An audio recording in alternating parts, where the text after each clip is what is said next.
Okay. So, is everybody in? I'm going to turn off a few of these lights, guys, just so you can see this screen a little bit better. Oh. Yeah.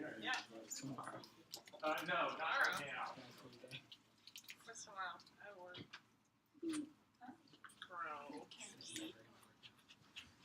No, there's been a push to start integrating Canvas into what's happening. I've actually done one of the preliminary sort of teaching things for Canvas. I haven't converted they actually want to do the conversion, the people that are implementing it. I haven't done that part yet.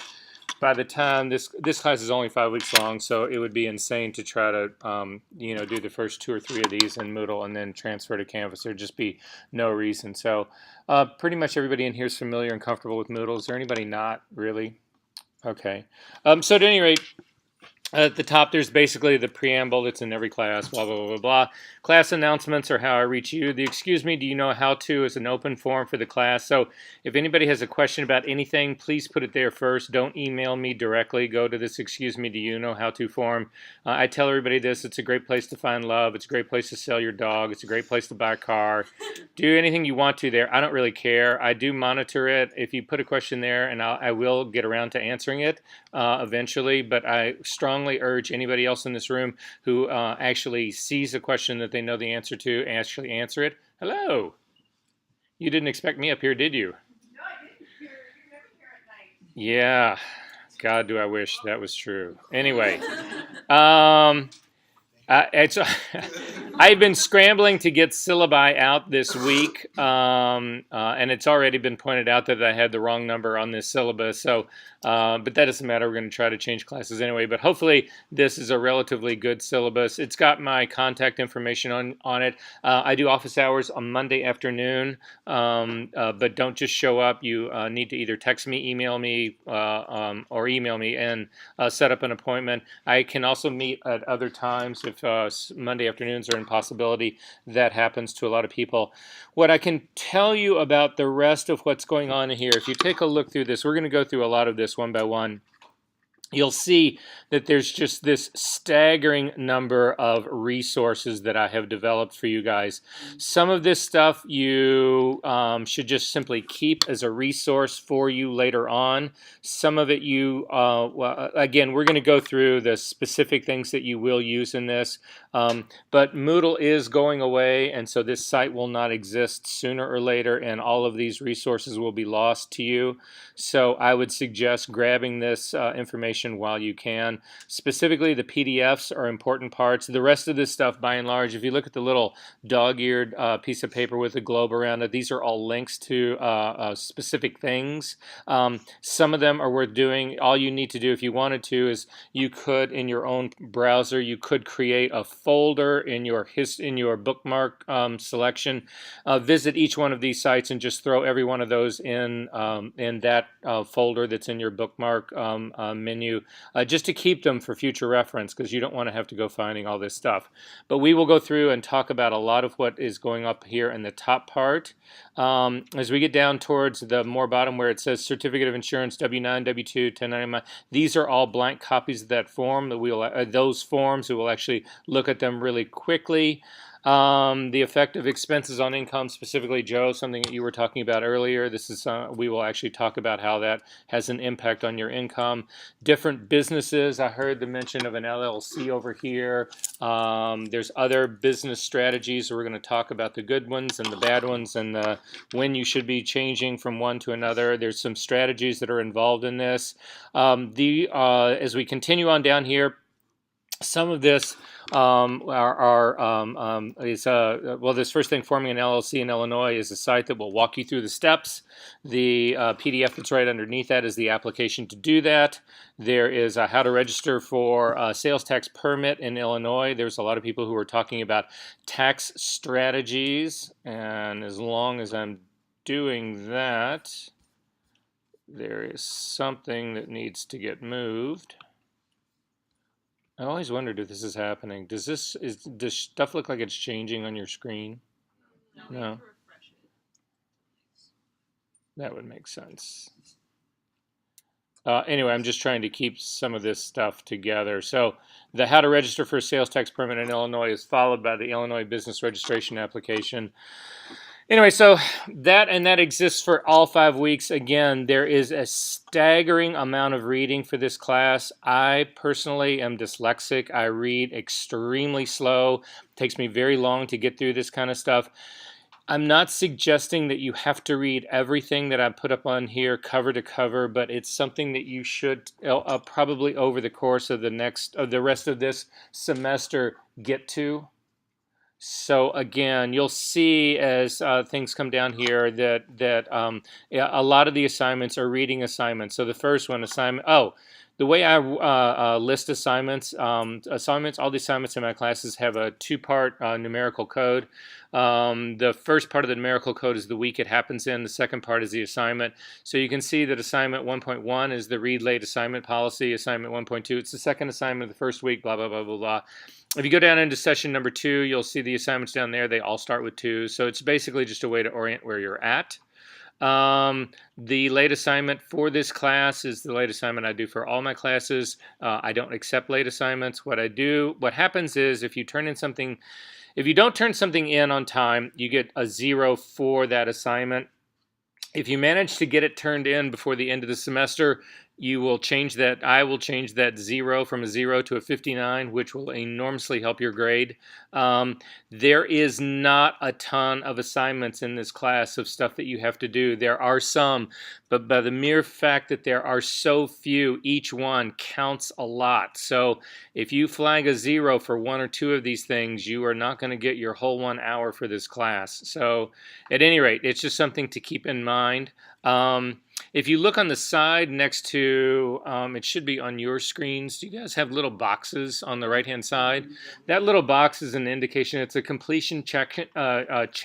So if you actually open the assignment up, it'll actually give you a tick next to that. I would just use that as a way to keep track of what it is you've been able to get through and what you haven't been able to get through. I can also track that stuff, but all it really lets me track is whether you opened it or not. So for instance, you could go through and open every single PDF in the next 5 minutes, and I would see all of your work is being complete. There is another assignment form in here. The assignment 1.2 is an open form for you guys to actually introduce yourself, give me a picture of yourself, also to comment to a couple of other posts about that. It's also a graded assignment, so just pay attention. It doesn't have to be long. Then down here you will see that actually there are a couple of videos that I've included in this kind of stuff for you guys to watch as well. It goes to the heart of all the stuff that you guys are talking about, specifically pricing. We spend an inordinate amount of time dealing with pricing in this class, so that will be where we start. The first part of what we're going to do this week is we are going to start in a more generalized, overall arching fashion, very sort of umbrella way about trying to help you really define your business as a business and as a brand.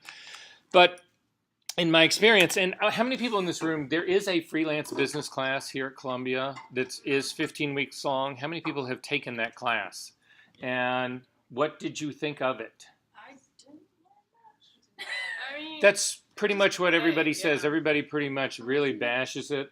unless you have Greg Paterka. I don't even know who teaches it. I've never done it. I don't know any of the people. It's run out of the business and entrepreneur department, isn't it? Yeah, but there's one teacher that. There's somebody that really is good and knows what they're talking about. Good, then you should actually do me a favor and post that in the Excuse Me, Do You Know How To form, and I can pass that along. But at any rate, I think, and I don't know because I haven't done the class, but I think possibly one of the complaints, or the complaint that I think I hear a lot of about it is that it lacks any real specificity,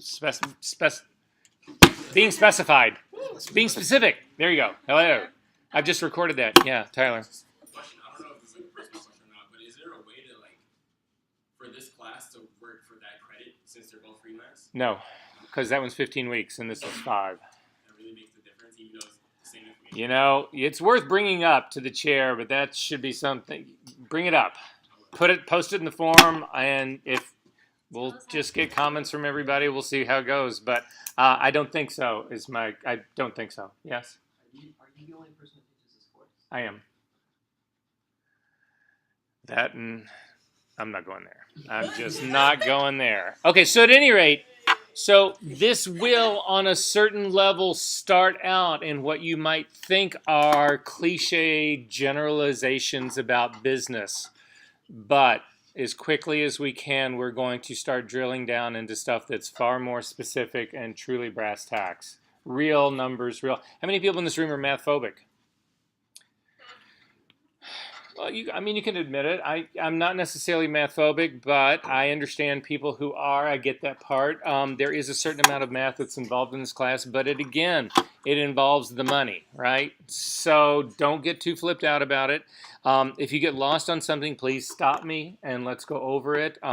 Certainly, if you are not feeling good about it after the class is over and you've watched possibly the video again, it's certainly a call for us to then get together and really try to get through this stuff. Because in the end, this goes back to what I said here in the very, very beginning. Your future, your success in this business really depends on you being able to master this stuff. And the sooner you can do it without suffering and making the mistakes for their first, I mean, to make mistakes doing this for your first 5 years could easily leave you disillusioned and looking for something else. All of us want to be a barista, really. So at any rate, that's where this whole thing starts out there. So I'm just trying to point out the assignments that are going to be due next week. The first one is this assignment number 1.2. That's something you need to do. It will be graded. And then if you look at the last assignments, 111, 112, 113, and 114, the things that look like that, we've tried to figure out what this thing is. What is this? What is that icon an icon of? Handing in the assignment. But like the paper is like. Oh, wait, that is a hand. No, it looked to me, I always thought it was like a folder. What? You call it a manila folder? Yeah, it looked like a manila folder to me. I had never thought of that as a hand. No, I get it. I totally get it. The minute you said it, I see it. Well, so anyway, all the ones that have that little hand on it are the ones that you need to specifically pay attention to because those are the ones that will build your grade for this class. So, however, it's not as daunting as you might possibly think. So, with that being said, we are going to go through, in this whole beginning part, we're talking about, again, overall how you begin to develop this, how you begin to think about it. We will talk about business strategies tonight, tax strategies tonight. Then next week, we get into even a stronger issue about your pricing. We're going to start overall general pricing, but then we're going to get extremely specific next week because I want you guys to all be rich. Week number 3, we actually get into doing estimates. This is all about estimate. This is all about the language. This is about the contract, or not necessarily contract, but it's about a lot of the mechanisms that you're going to want to use to actually not only build your estimate, but how you submit that stuff, the protections and those sort of things that actually happen. That'll actually happen in week number 4. Week number 3. In week number 4, we take that same thing and we actually bring it here into class. So week number 4, we basically will be building an estimate here in class of a relatively large job. And then week number 5, it's sort of a wrap-up for us because there's not a whole lot else we can actually do at that stage of the game. So at that part, it's just more of a we do through a series of exercises to really help you try to develop your branding, your specific brand. But we also talk about all sorts of other do's and don'ts as it is specific, hopefully, to your generation starting out in a business. And that's kind of the class. Are we good on that? So again, do not ignore all of these resources. At the very least, if you don't read them, download them and keep them someplace so that you'll at least remember that it was available to you and blah, blah, blah, blah, blah. Okay, so we are going to start out tonight in the beginning. Some of this you will be able to follow in some of these PDFs that are existing in here. But I want to start going through each of this sort of like, again, we're going to talk about sort of the beginning of how I think you should be thinking about your business plan right now, your business model. I'm going to turn some of these lights back on so that I can see what I'm trying to read.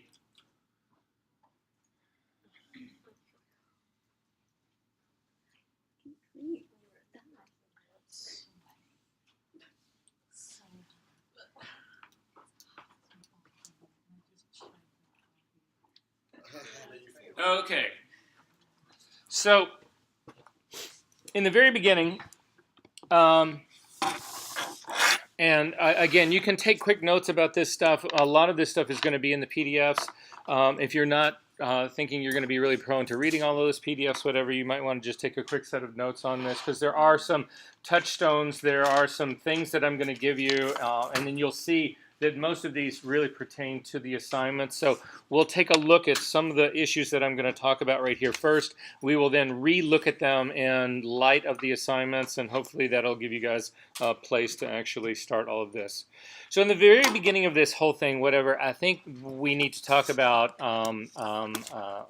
you as a photographer, what you think you are as a photographer. So the first thing that I'm going to ask you to do, or the first thing that I think you need to seriously consider when you're getting ready. I'm sorry, just really quickly, how many of you guys are graduating this year?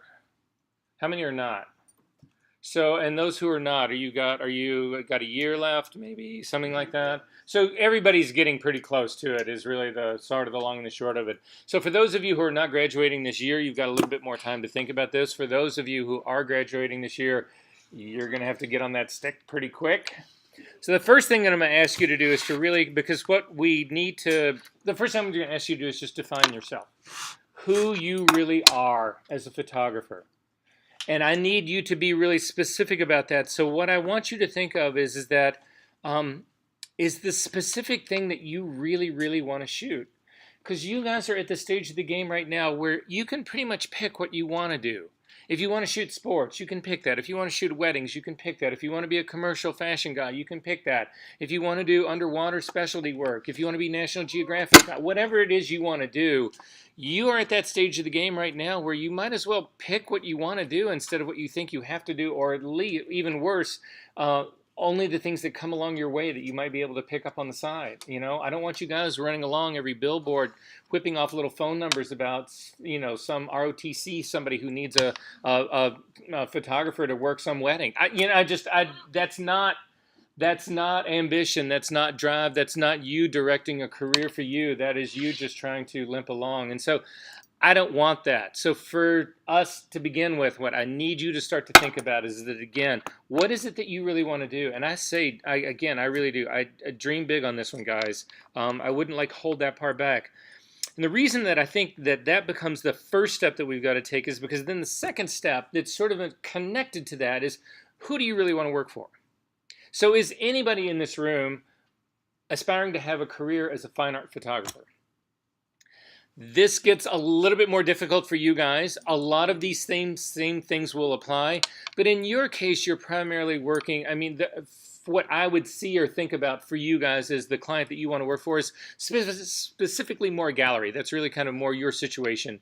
Because you are looking to have that gallery accept you, love you, sell you, make you a fortune. That's what you guys, so that's sort of like your client. But for the rest of you guys, it's going to be something else other than that. So again, for the fashion people, it's pretty obvious you want to shoot, everybody wants to shoot Vogue or Bazaar or that kind of stuff. Everybody wants to do the European Bazaars and Vogues and that kind of stuff. That's great.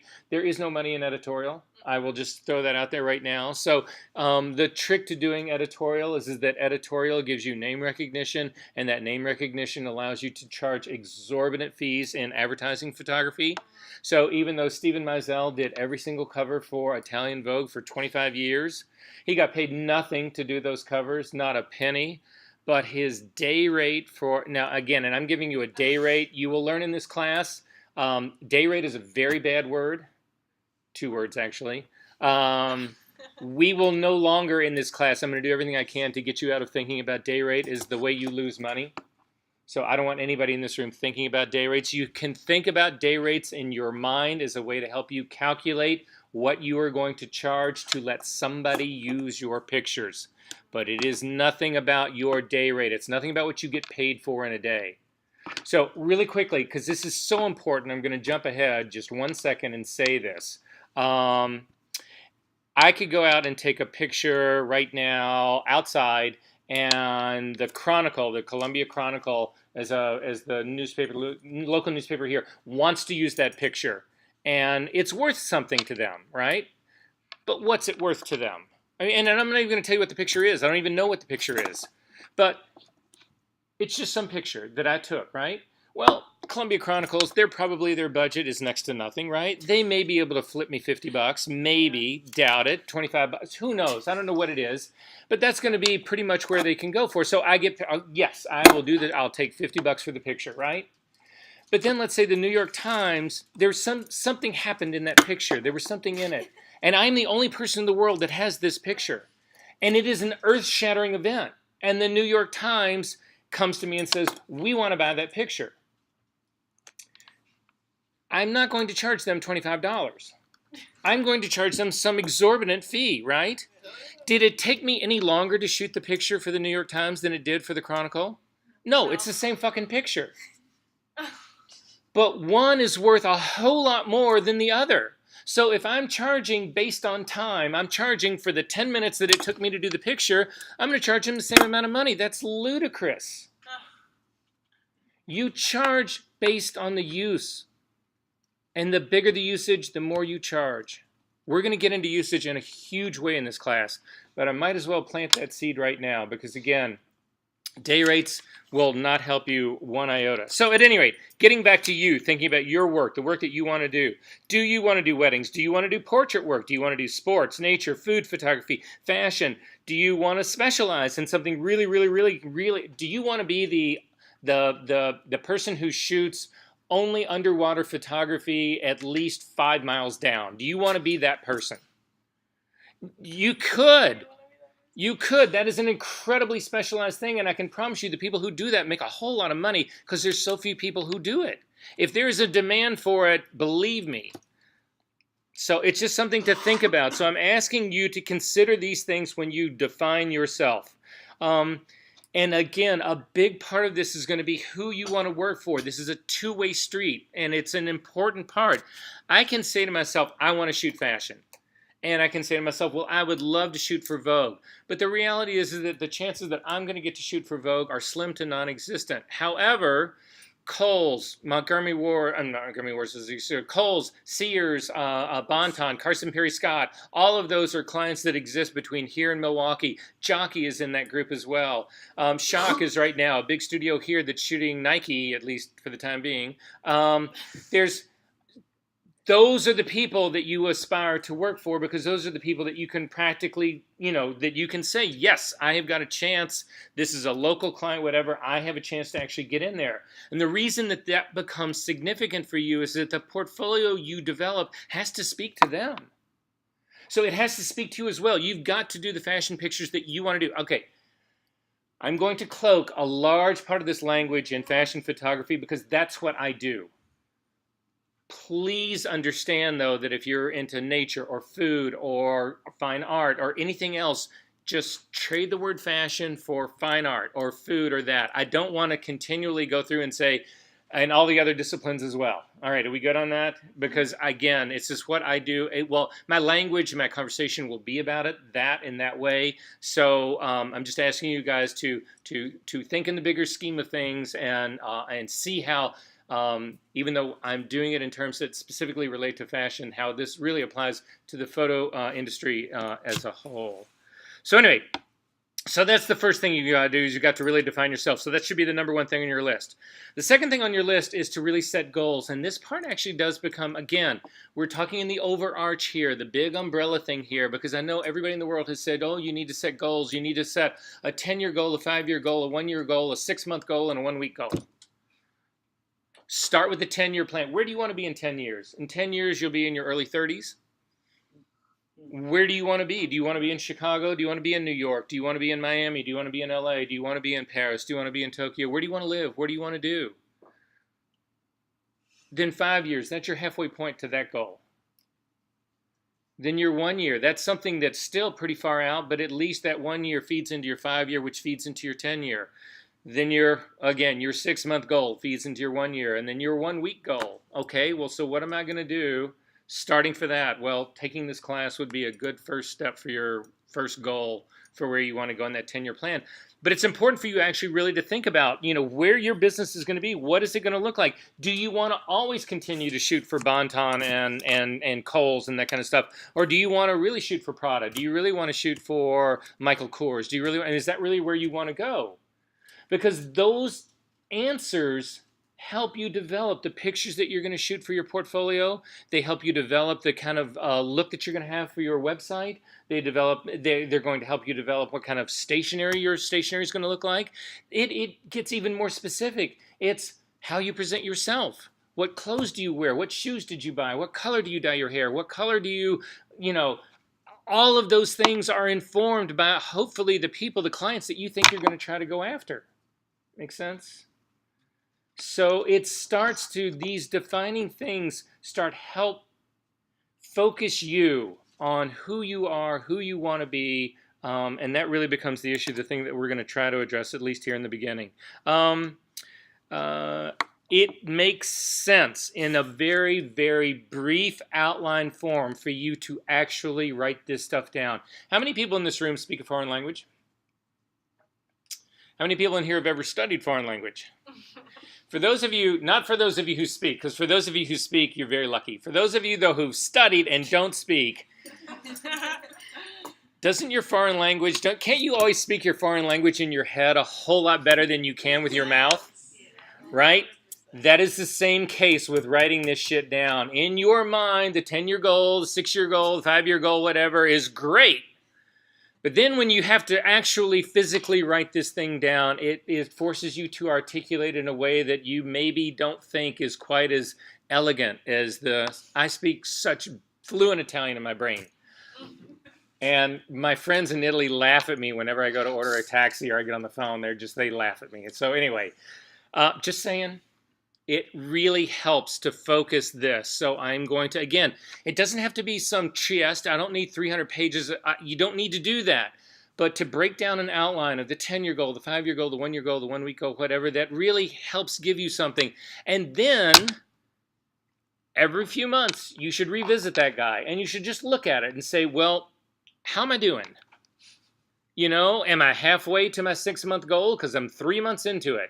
After a year goes by, are you 20% of your way to your 5-year goal? Again, this helps give you a way to track, a way to assess, all of that. That just becomes really critical. So I know every manual in the whole fucking world that talks about businesses to do this kind of stuff, and everybody's like I'm going to fucking go home tonight and write my 10-year goal. You have got to be out of your mind.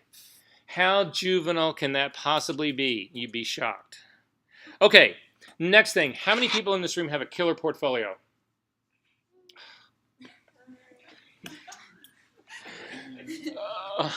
If there was one thing that drives me the most crazy about what goes on here is the lack of emphasis.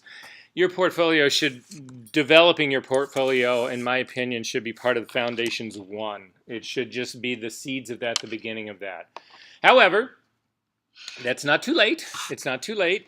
When I talk about building a portfolio, I'm really specifically, first and foremost, talking about a website.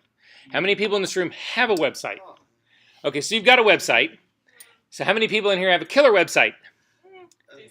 Okay, so a couple of people, killer. No, that's great. That's great. Again, because this is an important part. This is, again, your brand. This is your identity. So how many people in this room feel like they've really decided what it is they want to be as a photographer? They know exactly where they want to go, exactly the type they want to work, exactly the clients that they want to work for. How many people feel good about that? No, don't. Believe me, guys, I'm not baiting you. Everybody, I think I have this reputation that I like.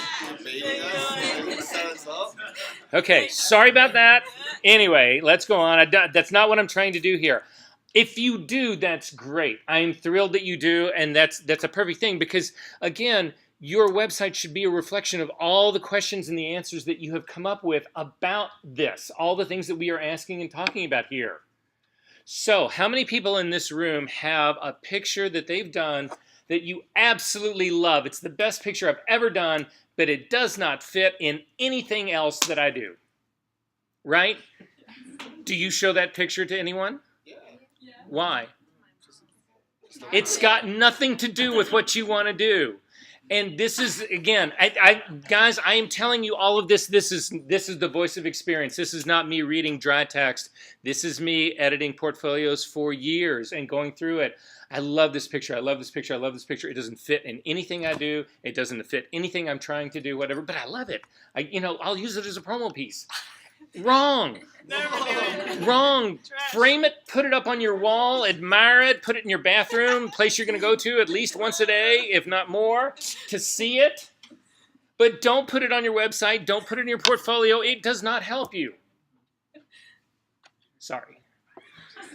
So at any rate, I am going to also say, in addition to a website, you should have a print book. Because the truth of the matter is, at least in my profession, now again, this is specific to fashion, but I think that this is true of a lot of people, is that most people, when they're shopping for photographers, they will go to websites immediately and they will weed people out. And they'll get it down to the 5 that they really want to see more work and more material on. They'll call in those 5 print portfolios and they lay them out. There'll be a crowd of people that sits at these giant tables like the ones downstairs, these giant tables. They lay these portfolios out because and I think you guys probably know this instinctively as well, it's easier to thumb through a bunch of books that are sitting open all at the same time, say, look at this, compare this, look at this and that page right here, look at this guy, I fucking hate that, but look at this one right here, this is amazing right here. Yeah, it's easier to do that with a physical book than it is to do that online, to do that with a bunch of screens. It's just easier to do. So I can't strongly suggest a print book. I can't suggest that more strongly. Yes? Should the book have the same images on your site? Or There's a lot of conversation about that. I don't have a problem with your book reflecting your website at all. I don't have a problem with it being exactly the same. What I typically find is that websites can be a little bit more in-depth. They can be a little bit longer than a portfolio, than a print book will be. But the fact that I think it's actually a disservice if they're different because they don't connect. You may... for whatever reason, you may find that you can do certain things in a print book that you can't really do online or that are not as effective and vice versa, but not really, not a lot of it. So, no, my print books pretty much mirror my website. But at any rate, but that does bring me up to another interesting possibility here. So I started this whole conversation. Oh, and by the way, guys, typically what I do with a class is that we will go hard and heavy till about 8 o'clock, and we will take a 15-minute break, and then we will wind it up. I rarely, if ever, have enough time in a class, so we will not be getting out early for most classes or any. So just to give you guys a heads up of how that's going to go down. But back to the whole conversation that we started with, the whole finding your niche part. Does that mean that you can't be a fashion photographer and a wedding photographer? No, you could be. But the truth of the matter is, if you're going to do that, and that's fine, because a lot of people, again, especially when you're first starting out, you are trying to stay as a more generalist, a more broad, person, so that you have more opportunities to make more income so that you can sustain in this and don't have to actually do something else, right? What I would say is that it's fine for you to be multifaceted like that, but you need to develop a separate identity for each one of those professions. So each one of those niches. So Verser Engelhardt, who is the fashion photographer, is completely different than John Engelhardt, who's the wedding guy. I have 2 different websites. I have 2 different mailing addresses. I have 2 different phone numbers. I have 2 different everything. Because if I don't, and all of a sudden there is a perception that I am, he's that guy too, that makes me less of a specialist in the thing that I want somebody to hire me in. So if a fashion client is looking at my book and they see, he does weddings too, all of a sudden I have dropped in their estimation. I am not as desirable as the guy or the girl who's purely, strictly, hardcore the fashion person, and that's all they do. Does that make sense? Yeah. Peyton? For your different professions, do you have separate bank accounts as well? You don't have to. You really don't have to. Because the thing is, because we're going to get into accounting, we're actually going to look at what I think, one of the programs that I think you guys should be considering to do your books with tonight. What I would suggest is that if you can keep it all in one large set of books, but you would tag it as being different things. So, for instance, as sort of an analogy to that, For 14 years, I had a studio in New York as well as one here in Chicago. I had to keep all of the income in New York separate from the money in Chicago because they're taxed at 2 different rates. I have to pay New York taxes on the New York income and taxes in Chicago on the Chicago income. So I could run through both sets of books, and I'll show you how to do that part. So I would just flag it so that you can track it differently, because in the end, you want to know, are you making more money as a wedding photographer, or are you making more money as a fashion photographer? What business is really making you this money, right? And unless you sort of separate that out some way, but again, 2 different bank accounts, that starts to double up the bookkeeping, that starts to double up the checkbook. I mean, everything doubles. And if you can avoid that, it just cuts down on your expenses and your time and all that stuff. So there's ways to do it in one, but to keep them separate so that you can track them, and we'll look at how I do that. Okay. Tyler? Should you keep separate identities for your website, for your online portfolio? Absolutely. Yeah. Yep. So, I mean, again, if you want to shoot sports and music, that'll be a good metaphor, another whatever. I would keep those 2 absolutely separate and not ever consider mixing them. Yes? Now, would you make like a separate portfolio for that one profession and then have another one for like everything, or would you just do one and one? Everything that I do that's separate. If you want to shoot weddings, music, and portraits, you've 3 portfolios now, 3 websites, 3 names. 3 names. You want to add sports to that? Variations. That's what I would suggest. Or you could come up with your fantasy name. I'm John Danger. John Danger, fashion photographer for hire. Sounds dangerous. So at any rate, something to keep in mind as you're working on developing your identity, that whole niche thing, whatever. The next thing, so we've done our first 3 things that I'm asking you to do. Number 1, define yourself. Second one, set some goals. Third one, build your portfolio. Really consider working on that part. You guys have got, for those of you who are graduating, you have got the next 3 months or thereabouts to really get this thing tuned in, honed in, kicked in. But going back to what I've already said, because I can't say this enough, when it comes time for you to do your next test, when it comes time for you to do your next, okay, I'm going to go, my next assignment for this class, what am I going to do? What am I going to shoot? Whatever. You damn well better be doing work that fits your portfolio and the niche that you want to go after. Do not be shooting. If you are in, most of you guys have been in my retouching class, so if you get into that class and you start doing things, there's no reason to be doing work that doesn't apply to, again, the thing that you have identified that you want to do and what you want to go after. Do not waste your time doing that other shit. So if you're in portfolio development, that's happening right now, right? Portfolio development is challenging. I mean, I've just heard this. I've never taught it, but I've heard it from a lot of people because it's primarily, the complaints I've always heard about it is that it's by and large fine art instructor with a dominant fine art class that the commercial people struggle in and feel like again, I've never been in it, but Tony, you're have you just blotted it out of your mind, or you don't feel like it was that way at all? No, it just doesn't make that sense. Like, why would you have like fine art instructors for like most or predominantly like commercial or fashion students? I can't answer any of that. All I'm saying is, in that portfolio development class, do not let them bully you into doing shit that has nothing to do with what it is you want to do. There's absolutely no reason to be doing that. So when you're thinking about the next picture I want to make, it should be absolutely about, okay, this is who I want to work for. This is the work I want to do. These are the pictures that I'm going to make. And you focus and you do those pictures. That is the only thing that will help you. Okay, so that was, I'll say 1, 2, 3, define yourself, set goals, build a portfolio. 4th and the last one, network like crazy. So in networking, and again, this is, in my experience, having had a relatively large number of assistants come out of Columbia, people that have sort of passed through the things that classes that I've done and that kind of stuff that I still keep in touch with, whatever. The networking part of it has become just central to everything for them. It's how they meet people. It's how they advance people. So when we talk about networking, it's so many things that are possible right now. Social media is clearly one of the big ones.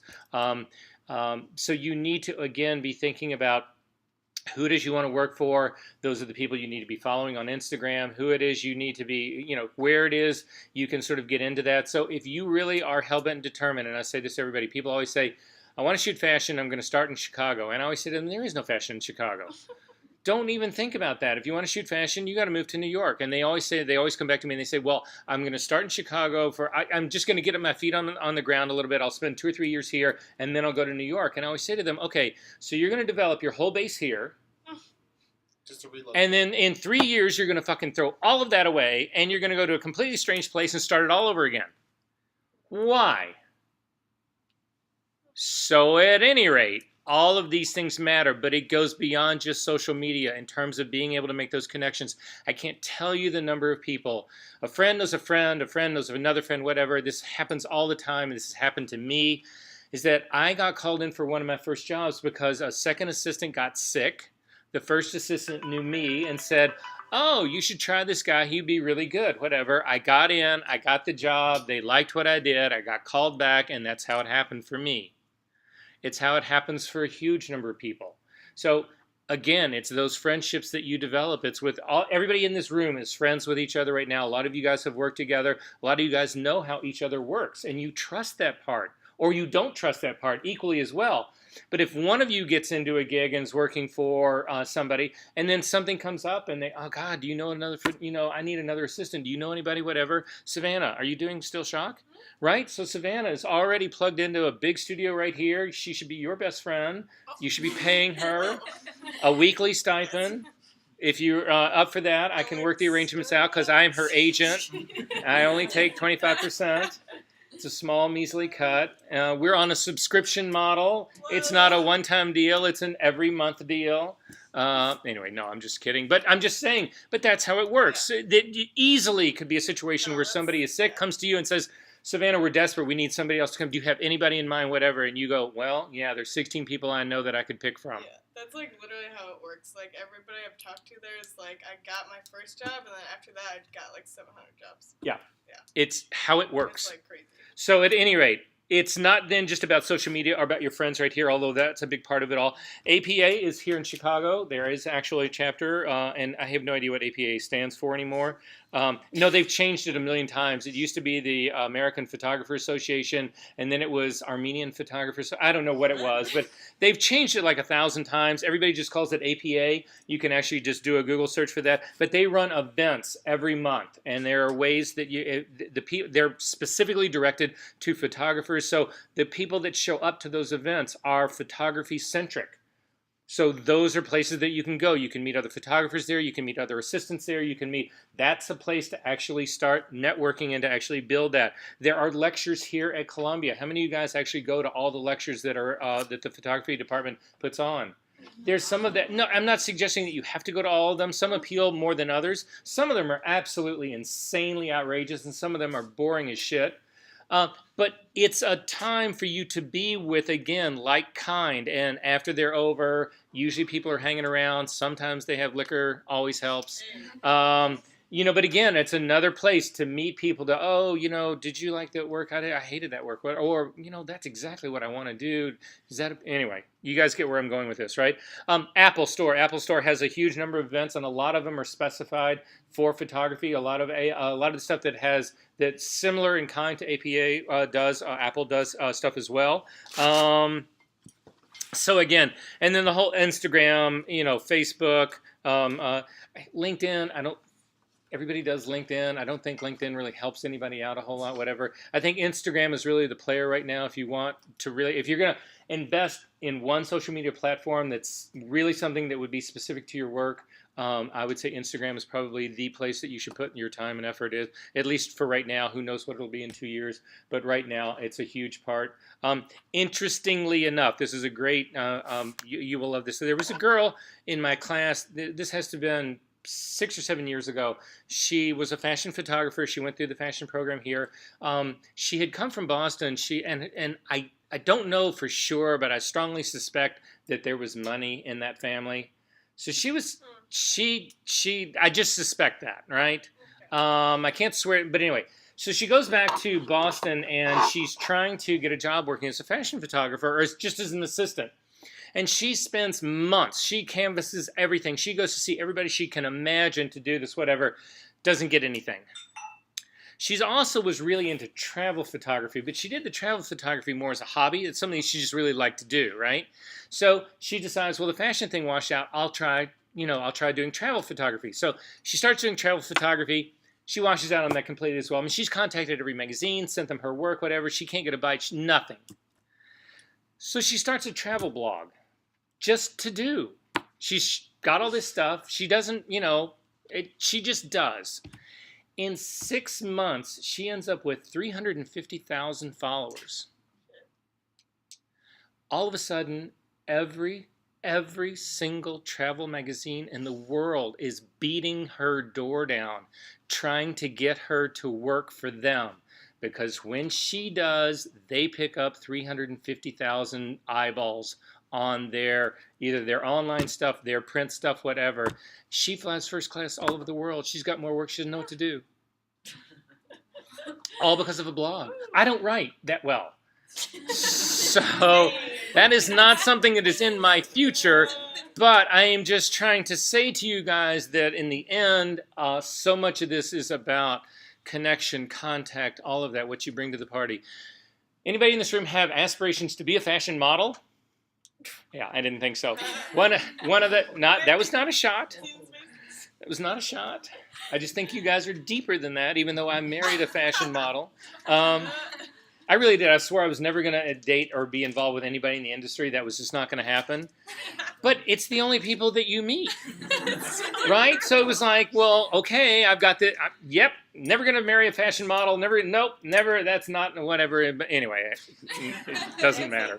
But anyway, back to that. One of the criteria now when people actually book talent is their number of Instagram followers. That is a stat that is now quoted by every single modeling agency. She has 150,000 followers. She's got 350,000 followers. She's got whatever. And that goes directly into their pricing structure. Well, the girl who's got 10,000 followers, you can have her for $2,000 a day. But the girl who's got 350,000 followers, the girl who's got 3 million. My wife is a hair and makeup artist now. She actually works with a girl who, and I don't know this girl's name, whatever, and I don't think the issue has actually come out yet, but she was a girl that was kind of here from the Midwest, and she did pretty good. She was a relatively good catalog girl. She was making her $100,000 or $150,000 a year, which for a freelancer isn't a bad thing. She was, relatively young, whatever. She got picked to be part of the Sports Illustrated swimsuit issue. She sent an outtake of her shooting to her agent. Her agent posted it to her Instagram account. Overnight, she got 1,500,000 followers. What? One picture. Insane. Yeah. Her rate went from her $2,500 a day to $10,000 a day like that for one picture. So you can't underestimate the value of social networking in general, that kind of stuff. All of this stuff matters, and it matters a lot. And you guys have just got to, that is your reality. It was not a reality for me when I started out, but it is certainly one for you. So something we can't ignore. So to that end, we are going to get to something a little bit more specific right now. So if you look, oh, don't go away.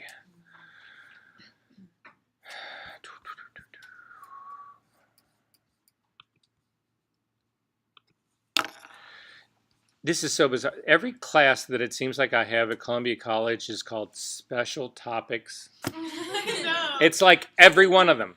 I can't, that's all I get. I get Special Topics and Spring 2018 and a number.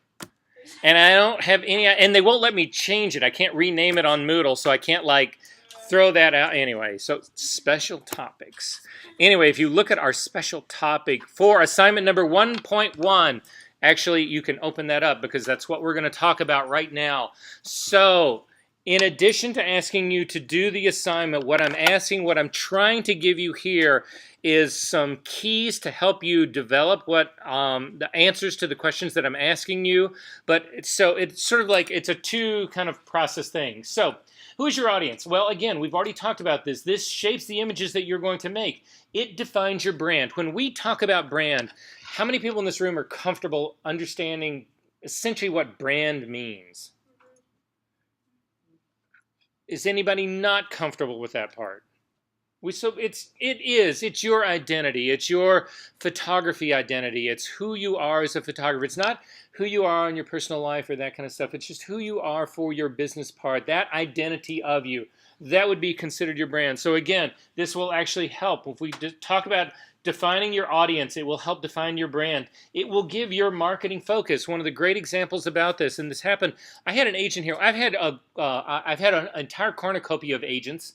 I've had really, really, really good ones, and I've had really, really, really bad ones. And one of my really, really bad agents, he was all about chasing anything he heard. So if he heard there was somebody doing a kid's book, all of a sudden I was a kid's photographer. And if he heard somebody doing like a Hallmark card book, whatever, I was a Hallmark card photographer. And if he heard somebody was doing fucking carnival, I don't know what, anyway, that relationship didn't last very long. But the issue is, and it's the thing to think about here, is that you want to focus your marketing. You don't want to just do shotgun scattered marketing. So if you're a landscape photographer, the last thing in the world you want to do is be sending your work to some wedding photography outfit or a fashion magazine. They don't want to see your landscape photography. By the very same token, somebody who is interested, the fashion people, don't send your shit to National Geographic. It'd be great if you worked for them, but they don't do a lot of fashion. So it's a way to, again, then help you target to give your marketing focus. Well, there you go, right there. If you're a landscaper, you don't want to send your shit to a fashion person. So what I'm asking you to do in this assignment is to really think about who your audience is, your client, or for the fine art people, your gallery, that, the person that you're actually going to try to go after that. And so I'm asking you to answer these questions and to really, again, I'm asking you to write this stuff down because, again, the process of writing stuff down, I think, helps you articulate things in a way that doesn't happen if it's just in your brain. So what are their likes and dislikes? First thing right off the bat, if you're marketing yourself to Vogue, you need to consider Anna Wintour. Anna Wintour fucking hates black. Do you know that? Actually, no. Yeah, watch a copy of the September issue and you will figure out she hates black. So anyway, if you want to market to her, you're not going to be sending her a bunch of fucking black clothes pictures, whatever, no matter how cool they are, because it's not something that really... So, again, you need to determine likes and dislikes. Buying habits and seasons. When do you really market? When do you guys really want to get out there and market? So, in the market that you guys are in right now, things aren't too bad. You've got a lot of time in front of you. But what I can tell you that, and this always happens, by the time you get to the middle of October, from the middle of October... I'm going to say the 15th of October, maybe even the 30th. We'll do the end of October. The end of October to January 1st, don't try to fucking do anything with anybody. They don't want to hear from you. Everybody's in holiday mode. Everybody's in crunch mode. Everybody's stressed out. Everybody's back into winter and hating it. Nobody wants to hear from you. Do not do your promo then. It will be thrown in the garbage. They will hire the people in the mailroom to throw your shit in the garbage. They don't even want it in their office. So you need to think about those kind of things. Those things that needs to be in your mind. If you really want to hit the big fashion issues, the two that really are the biggest are the March and September issues. When do those release? They don't come out in March and September. They come out the month before, so they actually come out in February and August. But they don't release then. Those things have been put to bed 2 months before that. So that kicks you all the way back to January. Well, if you think you're going to get a January promo to get you hired for, you guys get where this is going, right? You need to think about when people are buying shit and when you need to hit them in order to capitalize on those moments to be available to them. The worst thing in the world that could happen to you would be to hit somebody who really loves your work and really wants to hire you, but just booked the job that you would be perfect for yesterday. Ouch. And then, I'll tell you, this is one of the worst things that happens in this business, is that they, for whatever reason, I think they think they're going to make you feel better, but they tell you that. Oh my God, I had the perfect job for you yesterday. It was a $50,000 one-day shoot, and you would have been great for it. Why didn't you call me 2 days ago? Why didn't you call me 2 days ago? Yeah. So, at any rate, Going on down here, what kind of photography do they really consume? Are they black and white consumer people? Are they really grainy small people? Are they really full-blown big glossy people? What kind of people are they? You need to figure this whole part out. How old are they? This is actually critical here. You know, is the person who's buying your photography my age, in which case you're fucked, or is it your own age, in which case things will be a whole lot better for you, or actually maybe not. It's weird. No, it was really weird. I used to live in Italy, and I was in my late 20s, and I was only there to shoot editorial, and I was at, I don't remember what magazine, and some guy looked at me. It was an editor, and he looked at me and he goes, "How old are you?" And from the inference that I took from that was that you're way too fucking old to be doing this shit. What are you doing here, right? And I was in my 20s. I get people who now say the same question to me, how old are you? And it's a completely different context. But at any rate, this part matters. Income level. You can actually judge a whole lot by this part right here. The people that you're actually speaking to. If you are actually talking to some $20,000 a year, third grade, third tier, third, fourth tier art director, whatever. Anyway, this all matters because you really are trying to develop a picture of who your audience really is. This actually happens in advertising a lot. A lot of the advertising that I shoot, we get things called treatments. And in the treatment that they'll give me, they will actually describe a person. So I'll have a fashion collection that I'm shooting, and they'll give me a person.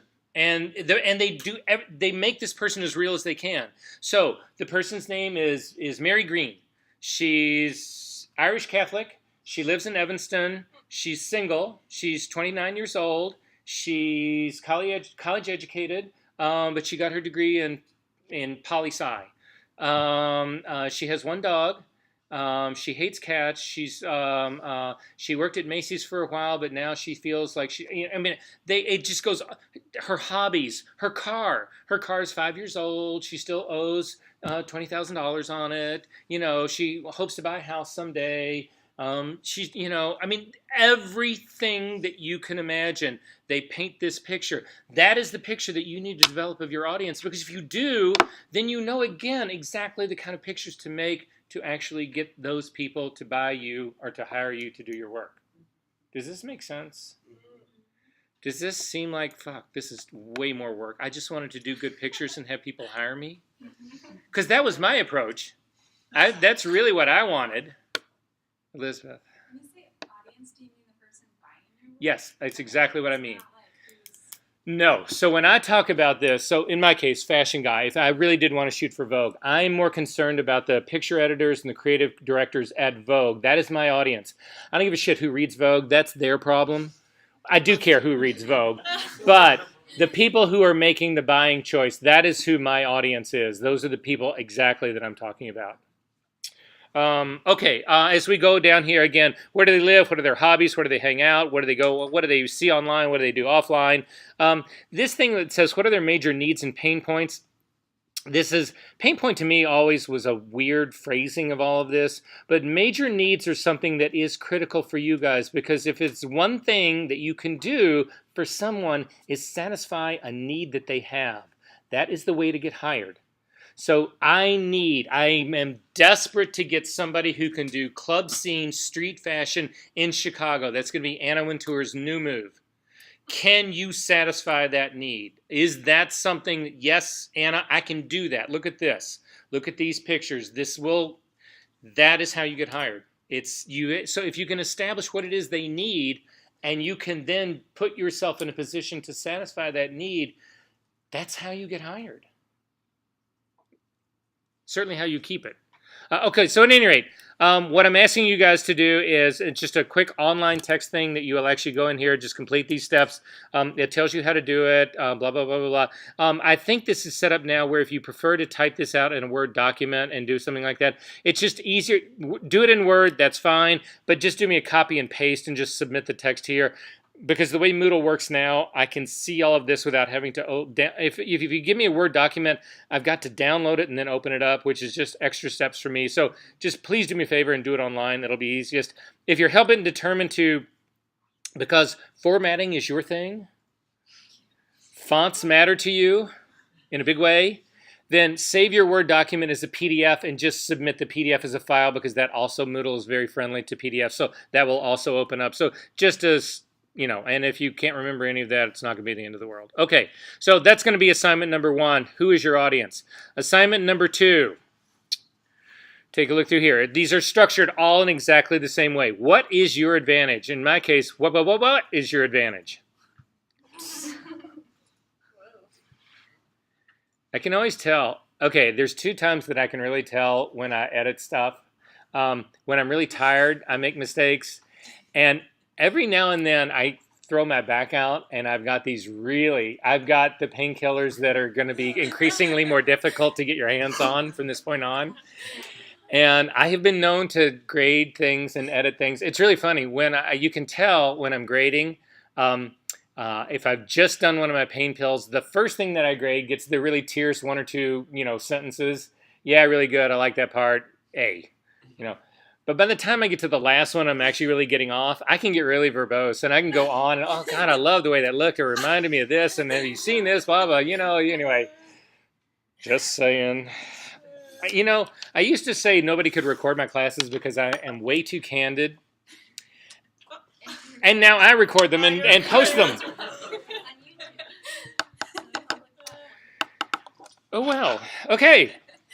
So at any rate, what is your advantage? So what can you uniquely offer? Because again, this gets back to that whole niche thing. This gets back into, as a fashion photographer, how do you separate yourself from every other fashion photographer that's out there? Can you, and it's not like I don't mean this to sound like, oh, okay, yeah, I only do underwater fashion pictures. That's my niche. I'm so specialized. It's not that you're not shooting fashion pictures that other people are shooting. It's just that, are you doing them better than those other people are doing it? What can you do? So the place to clearly start in the kind of photography that you want to do are with the heroes of whatever niche you want to do it in. So if you want to shoot National Geographic, you're obviously motivated by the pictures that show up in National Geographic.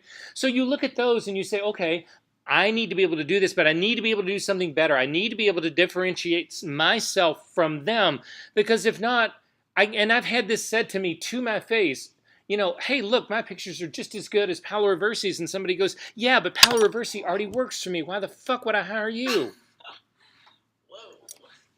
Good point. Because if all I can give them is what they're already getting, what is the reason to change? There isn't any reason.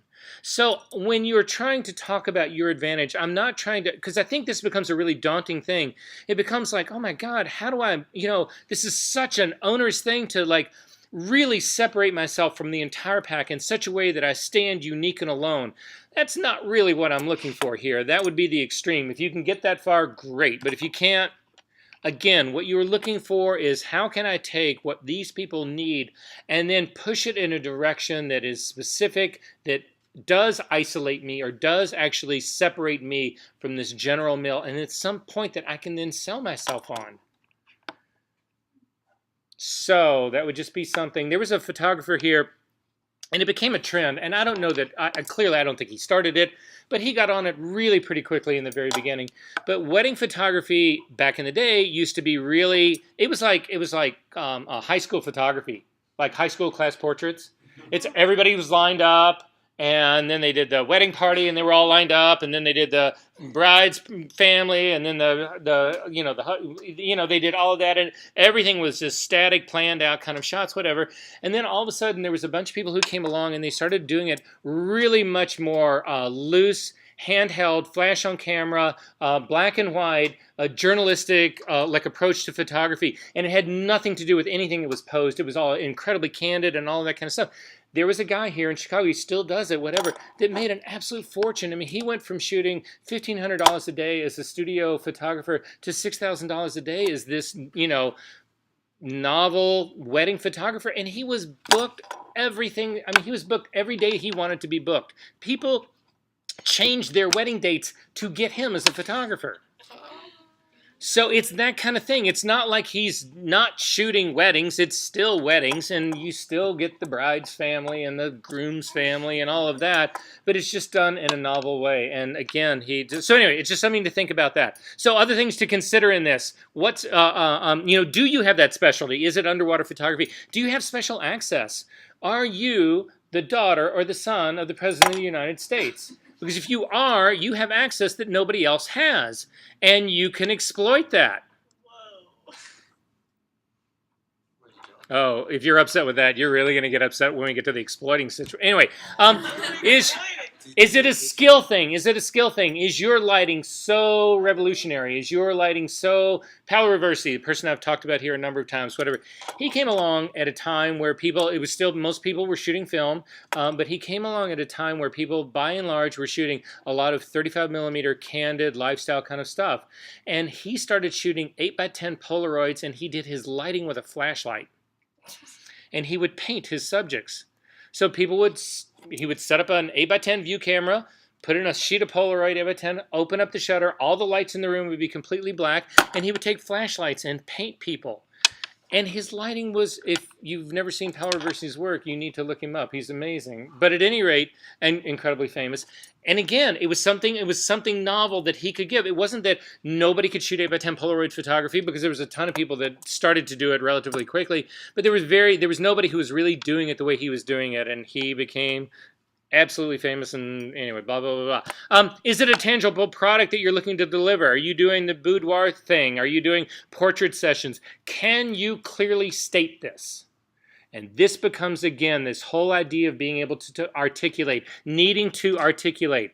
So there is a sentence that is in this assignment that has got things that are in parentheses. You need to draft this statement, filling in these blanks. So it says for, and in parentheses, your target market. You need to fill that part out. Who wants or needs, then you need to put in your reason to blah, blah, blah. You guys get where this is going? So I'm going to give you an example of it. I'm going to read you mine, because I did this, if I can find mine. Okay, so for me, for retail fashion clients who want smart, refined, original photography, I'm a fashion and beauty photographer who can produce any style of imagery imaginable. Unlike other photographers in this space, my key differentiator is my knowledge, experience, and ability to generate and control light to achieve the particular branding a client needs. Now, if I can keep that in my mind and let that roll off my tongue, because what it really boils down to is, can you articulate to somebody that you want to work for what you do in a sentence? Without showing them pictures, without looking at your website, without going on and on and on. It's called the elevator pitch. You've got 30 seconds. You've got from floor 2 to floor 10. Can you articulate what it is you do in a compelling way in that amount of time? That would be a skill I would think you would want to have. Okay, so at any rate, that's the second assignment. We're going to get through the last two of these really quickly, guys, and then we will take a break. Okay, next one down, assignment 113. And everybody goes, 13 assignments? A lot of it is reading. Okay, what is your marketing plan? So we need to talk a little bit about marketing plans. But basically, in essence, what a marketing plan really begins to is that you need ways for clients to find you. You somehow need to get yourself out there. It is not enough for you to have a killer website. That is not going to be enough, because if nobody knows that your website exists, nobody's going to go to your killer website. So this is where marketing comes in here. And the best thing that I can tell you, the thing that is, and I do this is something I have practiced from the very beginning and still practice to this day, is this is a lifetime commitment. This is not a one-shot deal. You're not going to go out and make some great poster or some great photo book or whatever and send it out. Now, all of us are experienced in having people advertise to us. You know, did you only see one Coca-Cola ad this year?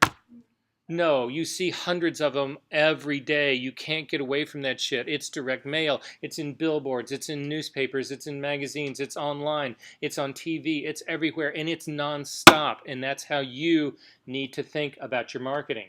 However, marketing can get to be expensive, so you need to think about the kind of marketing that you really want to do. Again, I've already suggested that you do not do shotgun marketing. You can go out There are places where you can buy lists. You can buy lists of potential clients. You can go online, you pay a service to a company. They have massive databases that you can search, and you can say, okay, I'm only interested in shooting retail fashion in the Midwest. That's all I want to do. And they will, and you put the criteria into their database, and it will kick out a list of 200-300 art directors that you can then email your stuff to or mail your stuff to or that kind of stuff, whatever. That's a pretty shotgun approach to me. That's, are you really going to be able to follow up on 300 people? If you do that as a nationwide search, you'll end up with 3,000 potential clients. You really going to follow up on that? There's no way. You can't do that. So your marketing has to be more targeted. It has to be more specific. You need to really think about that part of it. But then you also need to break it out into how you spend your money and your time. So for instance, you could think about the clients that you have worked for. So let's flash forward this 5 years. You're a working photographer. You've already got some work. You've already got a few clients. You are going to spend more money and more attention on those few clients than you are on ones that you've never worked for. However, you can't ignore the ones you've never worked for. So maybe the ones that you've never worked for, you send them a postcard once every 2 months. And maybe you do that same postcard to the ones you have worked for, but in addition, the 5 clients that you've got, you do a really nice photo book once a year, and you send that to them. Again, it's different marketing, different strategies for different clients within your group. That is what you need to work on when we're talking about our marketing plan. So that's what I want you to consider in this part right here. There's a number of things that you can consider in terms of your marketing potential. Social media is one of the first that you can actually consider here, Instagram probably being the number one. One of the things that you need to be, I'll get to that when we get down to emailing down here at the bottom. Direct mail, people do direct mail all the time. You can do postcards for a song and a dance. That's what most people will actually do. It's a way to get your name out there. But again, this is something you need to sustain. You cannot do this once or once a year. It simply will not do. You've got to do emailing, postcards, direct mail for me. I do every 3 months. Events, trade shows. This stuff applies to some people. It does not apply to other people. How many people in this room have ever paid for a portfolio review? How many people in this even know what those are?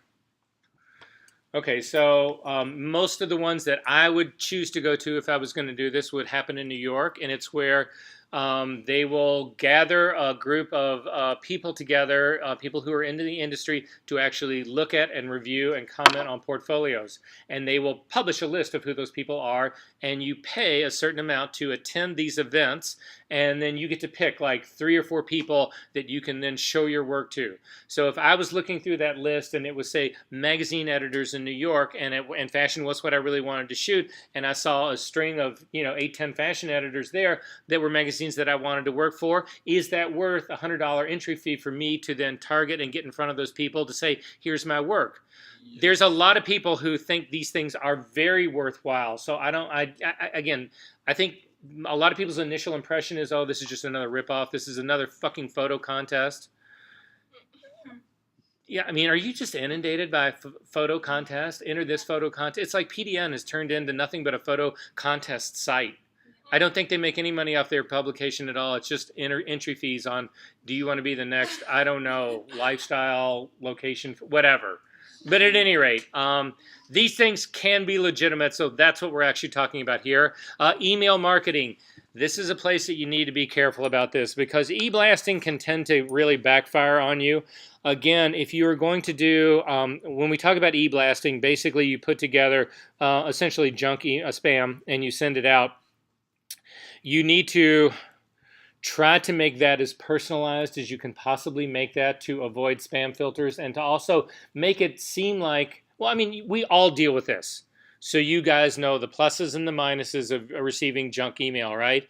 So if you can make it, even if you are doing a blanket email, but you can make it compelling in such a way that the people that you are speaking to really find value in what you are offering them, then it's not spam to them. It's actually something that's viable to them. But you have got to actually make it that way. So again, typically when we do e-blasts like this, we will restrict it to 10 recipients a pop. So if I've got 100 people I want to reach, I do 10 different 10 different e-blasts. Everybody know, does anybody, you guys know what I'm talking about now, right? Okay, you're good on this? I'll break it up into that. I will actually, at times, I will sit there and actually address and make a quick little comment about if it's somebody that I know. Oh, I saw this on your website. It looked really great, or something like that. Just something to make it more personal. It can be really quick. It doesn't need to be really long and extended, but it complicates your e-blasting. It's not like you're just buying a list and shooting it out to 3,000 people. That does not work. The personalized version of it can actually get traction, though. So again, it's just, but that takes time. It doesn't take a lot of money. So when you develop this marketing plan, again, direct mail costs money to actually do postcards. The biggest thing about doing postcards is the fucking postage. It's the biggest thing about doing photo books. If you do a small little printed photo book, you can get, it's shocking how cheap you can get that stuff printed out now and bound, and they're really beautiful. But then you go to mail it, and it's $3 a pop. And you're like, okay, well, let's see, the 500 people I was going to send this to, it's only $1,500. And you printed the thing for, $250. But it's going to cost you $1,500 to actually mail it. Door to door. Yeah, there you go, right? But again, time. So, and then local advertising. And again, some of this would apply. Again, if you're a wedding shooter here, local advertising, this stuff could actually pay off. Again, if you are a wedding photographer, you should clearly be considering getting your work somehow into. Well, Chicago Social's there's Chicago Bride, and there's Chicago Modern Woman Bride, and there's, again, if that's the work that you're doing, that's the place that you would want to be. So you need to consider that. So what I'm asking you to do in this assignment is to actually develop a spreadsheet, list these categories, break this out into a category that you would use for your marketing, then your projected use for each one. So again, for a period of a year. So if you're going to do postcards, would you do one a month? Would you do one every 3 months? Whatever. Figure that part out. Okay? And again, we're in the abstract right now because we haven't really assigned a lot of money to this. But again, to something that you could reasonably sustain. Does anybody in this room have a blog? Something to think about, because again, it's another piece of advertising here.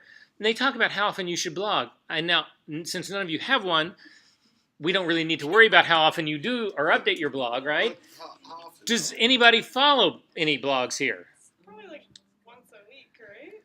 The pretty much standard would be once a week. You could probably get away with once every 2 weeks, but anything longer than that, and people are just going to forget about you because it's like, fuck, I don't want to read about what they did 2 summers ago. I don't care. But something that happened last week or the week before, whatever, then I could that's still current and relative enough for me. So I could actually go down that road. But at any rate, blogging is free. So again, a lot of these things are trade-offs in terms of the time that you have to put into it, the money that you have to put into it, how often you do it. I need you to start thinking about some structure. If you know you are not ever going to write a blog, then don't put an entry in this spreadsheet for blogging because it's not something you're ever going to do. But you do need to start thinking about the things that you are willing to do and the things that you are willing to spend money on, and then try to figure out how often do you legitimately think you could sustain that. Make sense? Remember I said in the very beginning of this, because everybody starts to glaze over, like right about now. Think about the money. Think about the money, right? This is the driving force. It's, I want the fucking money. A lot of it. So this is the shit that you have to go through to get all the money. So when this starts to become too daunting, or you're just like, oh, fuck, I don't want to do that. I don't want to do that. I just want to make pictures. I just want to be a photographer. It does not work that way. I'm sorry to break that to you, but it doesn't. So this is something that you're going to have to do at some point. So at any rate, to go through it, how often you were going to really spend your time doing this, whatever, and then budget for this guy, what you think it'll cost to do. If you're going to do postcards, you can do a quick Google search for how much is it to print 500 postcards, and you'll find that you can do it for probably $15. Anyway, are there questions about this? Are we good? We're going to shoot. Oh, okay. All right. No questions. All right. No questions? No questions. We are. All right. One last thing, and then we're going to get away. We're going to take a quick break, and then we're going to start getting into the real super nitty-gritty here. This last thing right down here, to calculate your cost of doing business, I'm going to actually ask you to do this to begin with. There is a calculator for cost of doing business. I'm going to ask everybody to open that calculator right now. So I'm going to zip out of this assignment back into our Moodle site, and I'll show you where it is. So it is right here under the course materials, kind of in the middle. It's this NPPA cost of doing business calculator.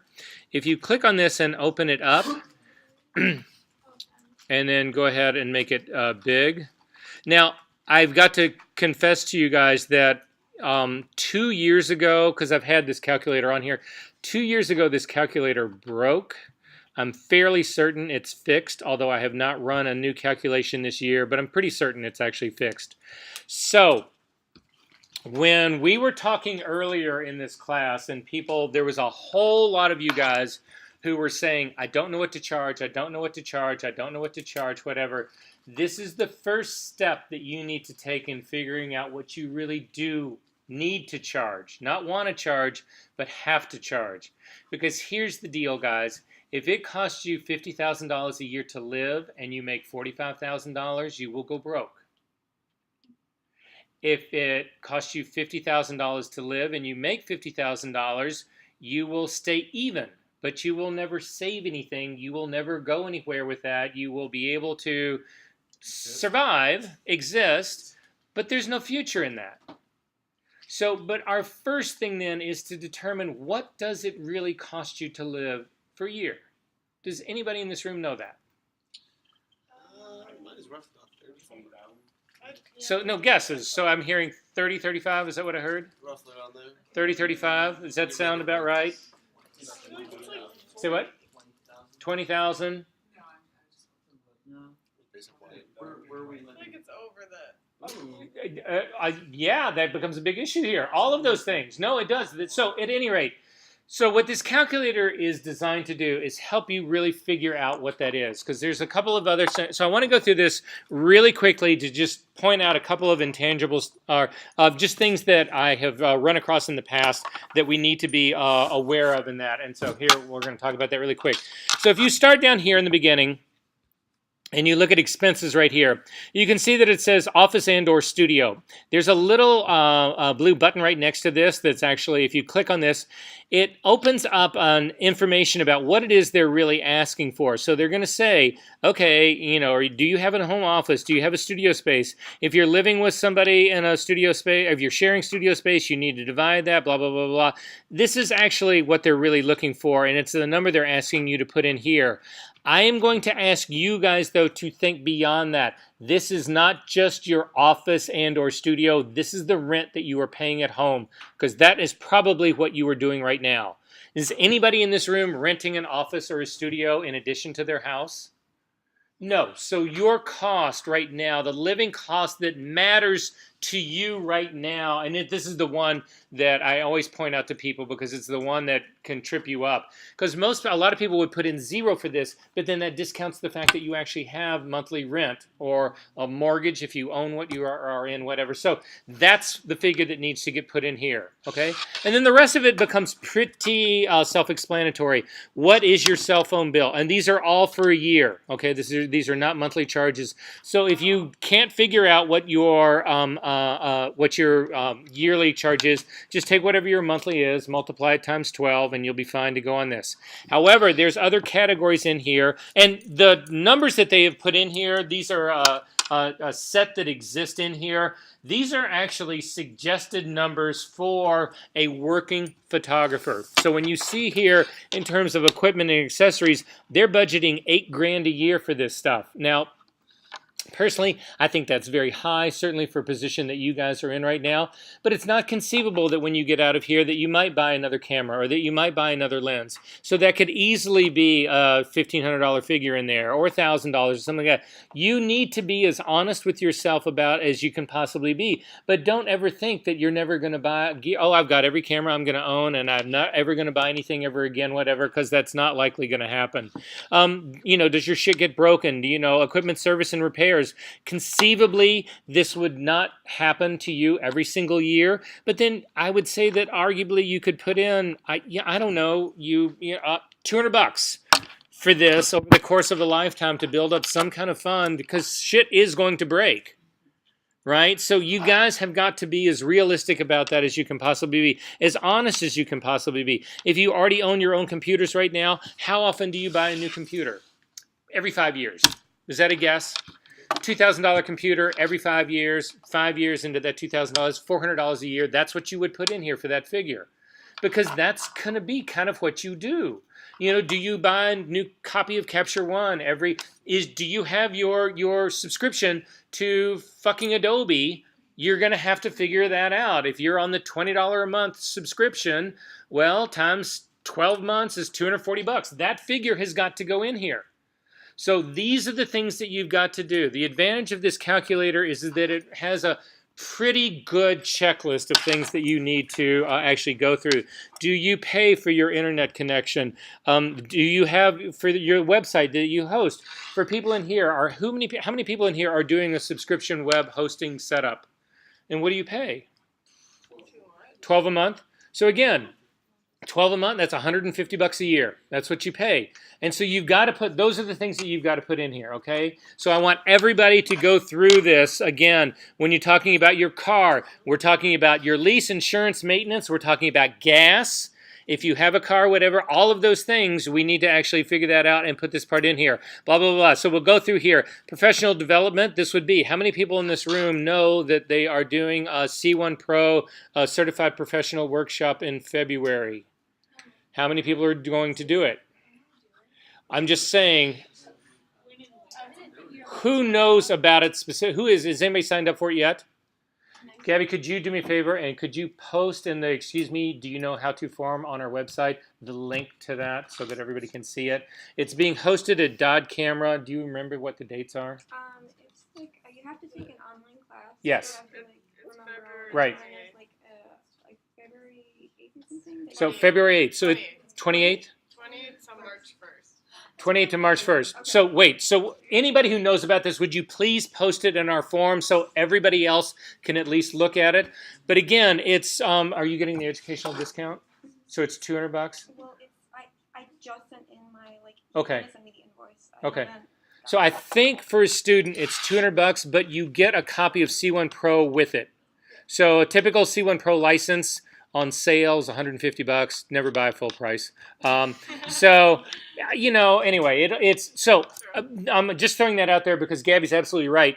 There is you have to do there's an online component to it that you have to there's a series of video tutorials that you have to go through, and then there's a series of written there's sort of like they're presentations with a questionnaire that follows, and you have to pass all of those. You can take it as many times as you want, but you have to pass all of those before they before they allow you into the class. But nonetheless, this is what professional development would be. This is your $200 for your C1 Pro thing would actually go into here. Subscriptions and dues, again, does anybody in this room, well, you might subscribe to an online magazine that actually might charge. Health insurance, we'll talk about all these things later. Taxes and businesses.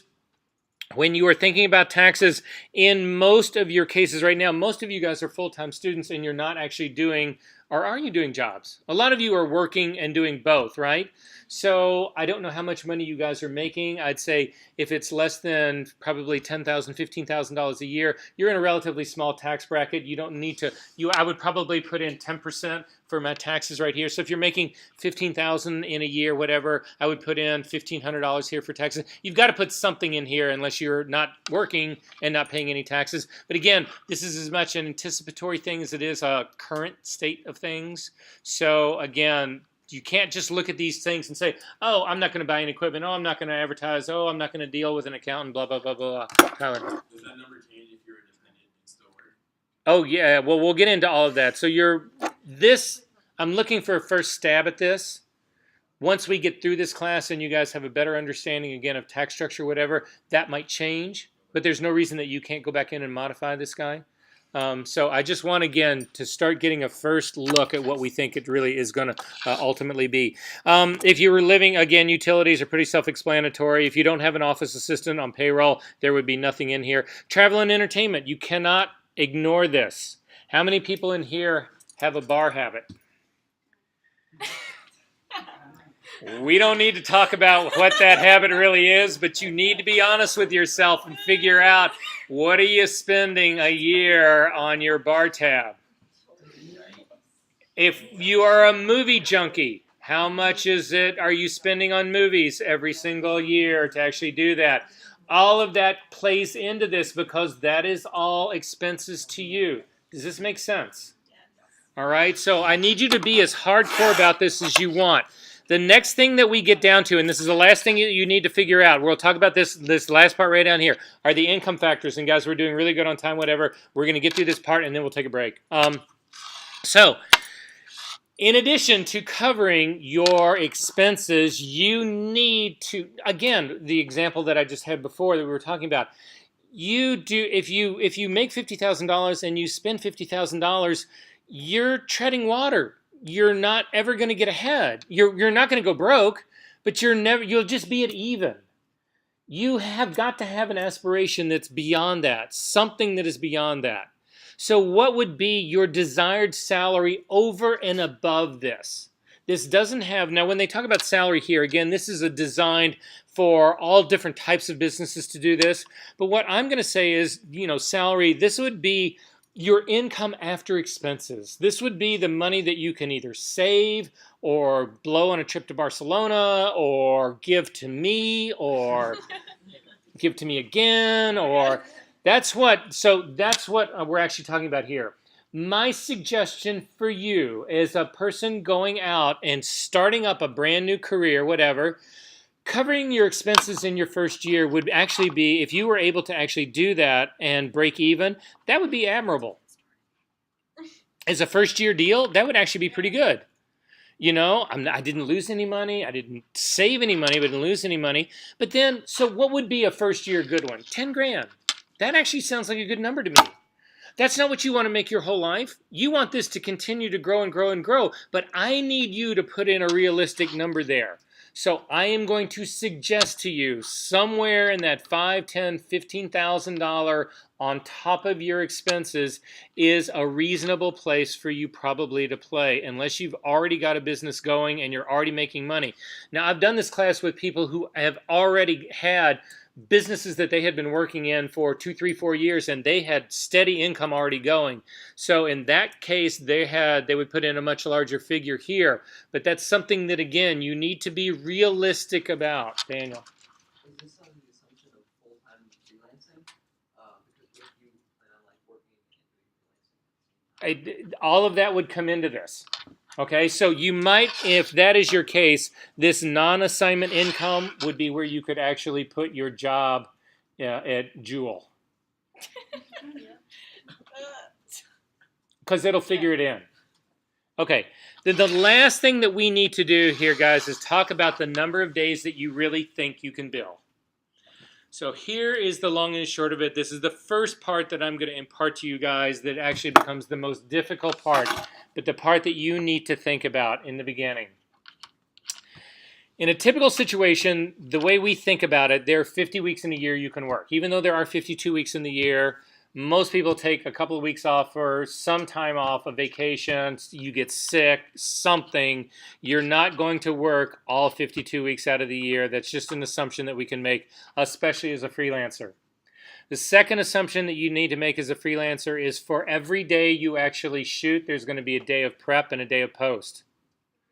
So that turns your 100 days into 300 days. So if you were shooting 100 days a year, which is actually a really good, you're having a good year. Because you are spending 300 days actually working. That is more than your mom's working. It's a lot, right? So the way I want you to think about this is, to begin with, as somebody just starting out, can you get 1 day a week working? Now, what kind of work are we talking about here? Are we talking about being an assistant? Are we talking about being a digital tech? Are we talking about being a shooter? My suggestion to you guys, and I think it's one of the bad things that happens here at Columbia, is that there's a lot of people who, I think, foster the belief that you are going to walk out of Columbia College on May 12th, and on May 13th, you're going to open up a full-blown photo studio and be a full-blown working photographer. That is not going to happen.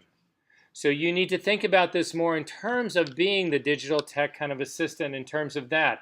So in that realm, how many days a week do you think you can actually get a job? I would say a safe minimum on that would be 1 day a week. So that would be 50 days. Not bad. realistically, 100 days is probably a better thing to shoot for and probably a more realistic thing to shoot for. So that would be a number that I would consider starting at. If I'm doing this calculator as a photographer, I again have to look at the pre-day and the post-day and add that to my 100. And so then I'm 300 days a week. 300 days a year. That is a lot. If I am 120 days, if I shoot 120 days, that's 360 days a year. There are not 360 days in a year. I am working 7 days a week. Does this make sense? Does this give you some rough gauge about where you should be playing your numbers? If it is strictly digital teching and assisting, and you're really good, and you're hot, and you're in demand, and that happens, then you can start putting in the 200, 250 days into this.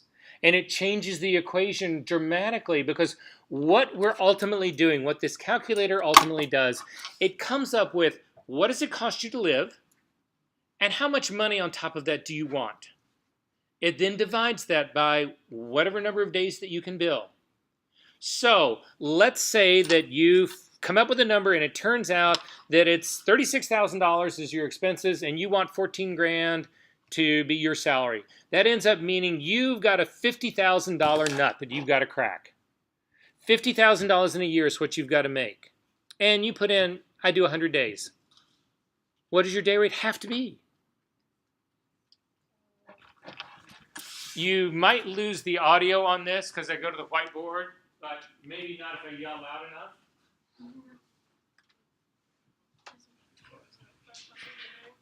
So I've got $50,000 is what I need to make. And this, the way I figured this out was I had $36,000 in expenses, my rent, my car, my phone, all that. I want $14,000 in income, so this is going to be my salary because I want to save something.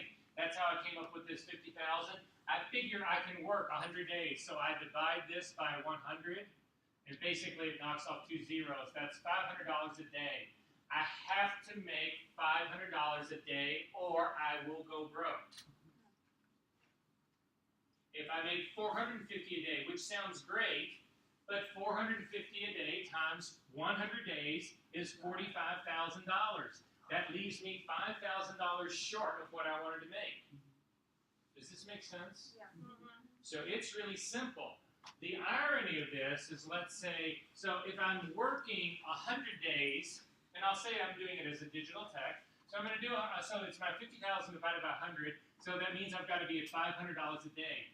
If I'm a really good digital tech, though, and I can bump that up to 200 days, because I'm in really high demand, I've still got my $50,000,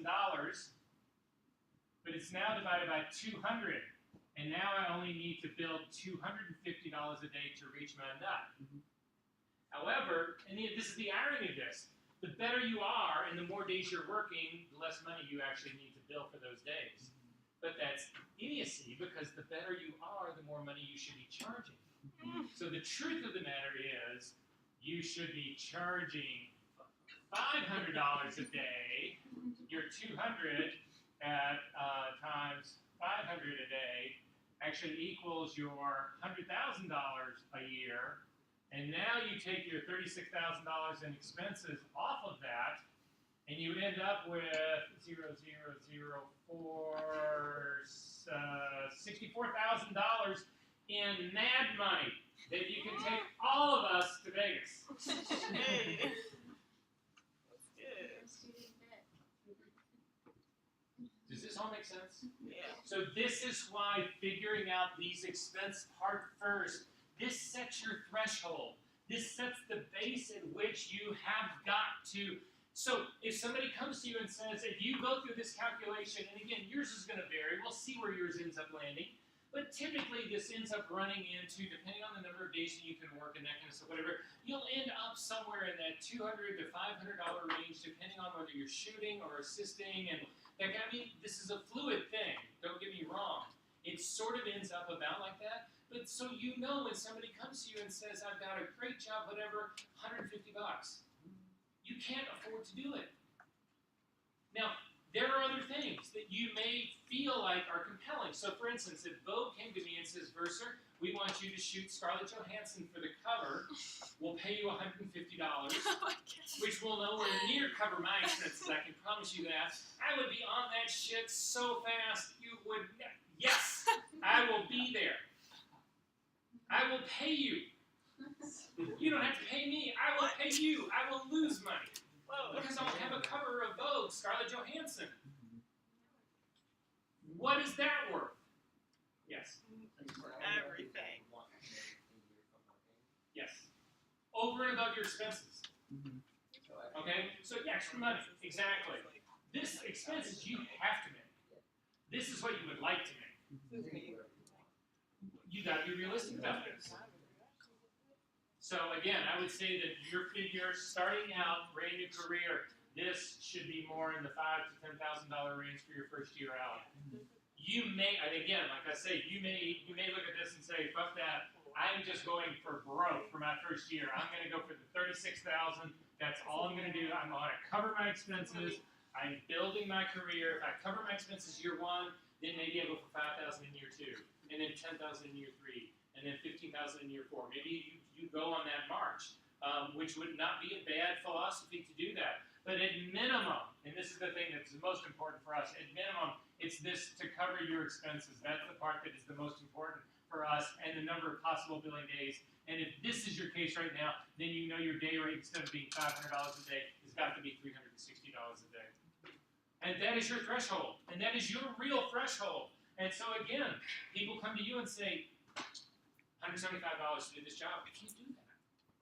You can't do that. Not unless, I mean, when I say you can't do that, you cannot sustain that. If it's a friend and you're sure I want to do that, or it's your sister getting married, sure I want to do that, whatever. I mean, there are compelling reasons other than just the money. But this is not a sustaining thing. You cannot do job after job after job at $750 when you know you have got to make $360 a day to survive, to break even. We good on this? Yeah. Okay, guys. I've got 5 after. If we can be back at 20 after, that'd be great.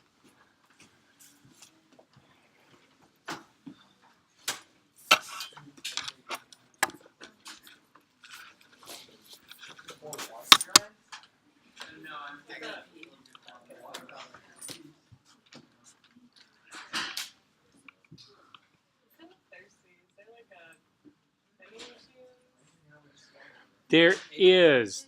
There's one on 8, one floor down.